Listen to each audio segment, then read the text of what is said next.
प्यारे देशवासियों, आज 14 अप्रैल, आज का दिन दो बातों के लिए बहुत ही ज़्यादा महत्वपूर्ण है। एक तो खालसा सृजना दिवस है, सिख पंथ का बैसाखी पर्व है, और दूसरे देश के महानायक, देश की महान शख्सियत, भारत रत्न से विभूषित बाबा साहेब डॉक्टर भीमराव अंबेडकर जी की जयंती है। मैं आपसे अर्ज करूं कि सिख पंथ के संस्थापक गुरु नानक देव जी थे, जिनका सांसारिक जीवन 1469 से 1539 70 साल रहा। गुरु नानक देव जी ने देश में फैली हुई बहुत बड़ी कुरीति, जो कि देश को आंतरिक व सरहदी तौर पर कमजोर कर रही थी, धार्मिक मतभेद और वर्ण व्यवस्था में असमानता, इन दोनों को दूर करने के लिए अपने एक प्यारे मित्र भाई मर्दाना जी, जिनको अपने साथ लिया। मैं अर्ज करूं कि भाई मर्दाना जी धर्म से मुस्लिम थे और वर्ण व्यवस्था के अनुसार उनकी जाति जो है पसमानदा बिरादरी में थी, दलित समुदाय से उनका संबंध था।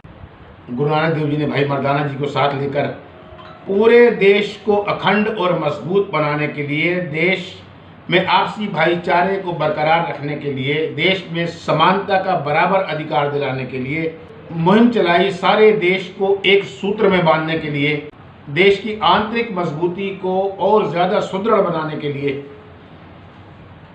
धर्म के प्रति जो मतभेद हैं परस्पर आपस में, उनको समाप्त करने के लिए, वर्ण व्यवस्था के अनुसार जो असमानता फैली हुई थी उनको समान करने के लिए, अर्थात दलित वर्ग, अछूत वर्ग या पिछड़े और अति पिछड़े, जिनको समानता का अधिकार दिलाने के लिए बाबा नानक जी ने और भाई मर्दाना जी ने अपने पूरे भारत का ही नहीं बल्कि पड़ोसी देश जो गुरु नानक देव जी के समय हमारे देश का ही अभिन्न अंग थे, जैसे तिब्बत है, भूटान है, नेपाल है, बांग्लादेश है, चीन का कुछ हिस्सा, पाकिस्तान, अफगानिस्तान का कुछ हिस्सा, म्यांमार, ये जो भारत के अभिन्न अंग थे, यहाँ तक भी गुरु नानक देव जी गए पैदल और सब जगह एकता का उपदेश दिया, राष्ट्रभक्ति का उपदेश दिया, आपसी भाईचारे का उपदेश दिया,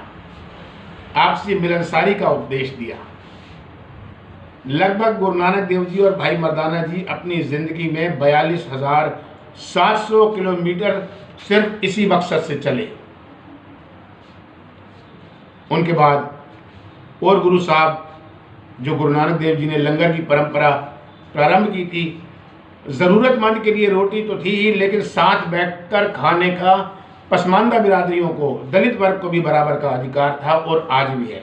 जिन्होंने गुरुद्वारा साहब में लंगर छका होगा, ये छकते होंगे, वो इस भेदभाव का जो वहाँ पर बिल्कुल कुछ भी ऐसा नहीं है, वो सब जानते होंगे।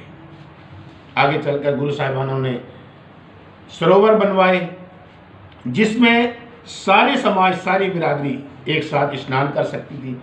किसी भी वर्ग या किसी भी समुदाय का, किसी भी वर्ण का, किसी भी धर्म का अलग से सरोवर नहीं था। बावली बनवाई पानी पीने के लिए, सबकी सांझी बावली।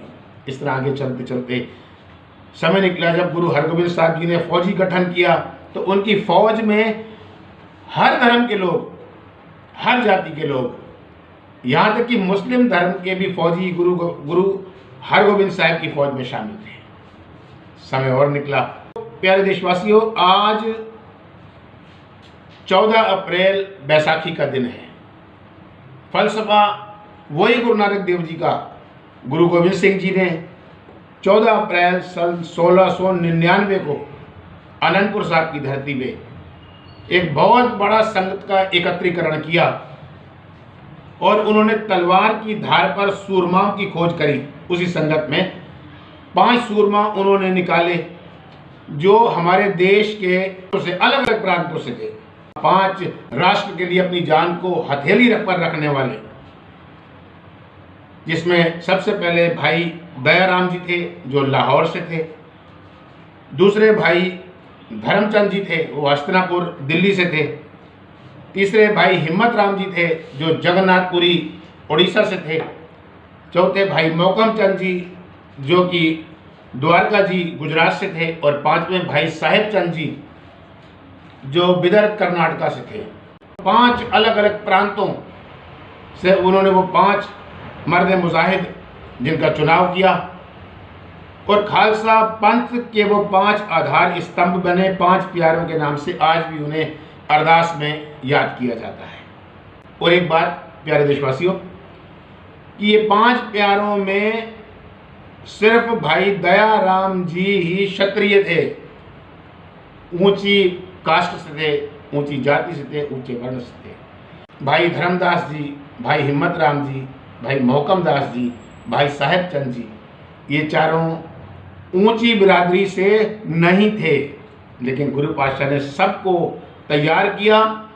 और एकता और भाईचारे और समानता का कितना बड़ा देखिए एक प्रैक्टिकल है कि अपने हाथ से गुरबाणी का पाठ करके उस परमात्मा को, ईश्वर को, वाहिगुरु को याद करके अमृत का बाटा, बड़ा बर्तन जिसे सिख समाज में बाटा साहिब कहा जाता है, अमृत का बाटा तैयार किया।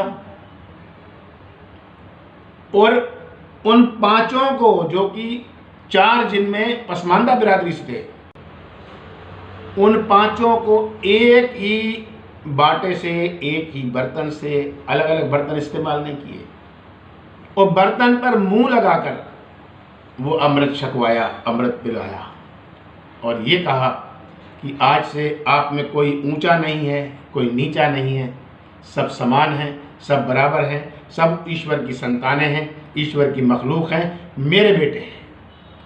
मैं आपसे वायदा करता हूं कि अगर आप सब, सारा ही देश इसी तरह आपस में समानता का भाव रख ले, किसी के साथ निम्न वर्ग का व्यवहार ना करे, तो हमारे देश की एक बहुत बड़ी ताकत बनेगी।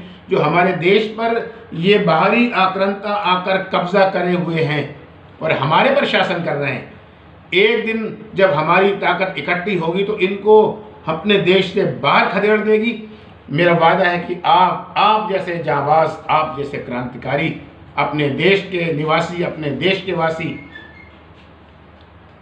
इस देश के नायक बनेंगे, महानायक बनेंगे, जिनकी जात वरन कुल माही, सरदारी ना भई कदाही, तिन्हीं को सरदार बनाऊं, तबे गोविंद सिंह नाम का।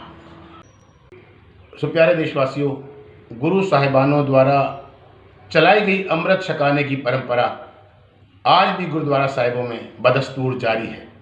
साहेब डॉक्टर भीमराव अंबेडकर जी की भी जयंती है। बाबा साहेब ने भी अपनी सारी जिंदगी अछूतों को, दलितों को, पिछड़ों को, अति पिछड़ों को समानता का अधिकार दिलाने के लिए ही गुजारी। पूरी जिंदगी उन्होंने इस भेदभाव की खाई को पाटने के लिए प्रयास किए, लेकिन गुरु साहिबों के प्रयास, बाबा साहेब के प्रयास कहाँ तक सफल रहे, कहाँ तक कामयाब हुए, मैं इस विषय में कुछ कहना नहीं चाहता। हाँ, बाबा साहेब ने अपनी ज़िंदगी के आखिरी सालों में बौद्ध धर्म स्वीकार कर लिया था। तो सभी देशवासियों को खालसा सृजना दिवस की, बैसाखी पर्व की और देश के महानायक, भारत रत्न से सम्मानित भारतीय संविधान के निर्माता डॉक्टर भीमराव अंबेडकर जी की जयंती की प्रबंधक कमेटी गुरुद्वारा गुरु नानक दरबार, सिविल लाइन रामपुर उत्तर प्रदेश की तरफ से बहुत बहुत बधाइयाँ व शुभकामनाएँ, बहुत बहुत बधाइयाँ व शुभकामनाएँ, बहुत बहुत बधाइयाँ व शुभकामनाएँ। जय हिंद, वंदे मातरम। सारे जहाँ से अच्छा हिंदुस्तान हमारा, हम बुलबुलें हैं इसकी, ये गुलिस्तान हमारा। वाहिगुरु जी का खालसा, वाहिगुरु जी की फतेह।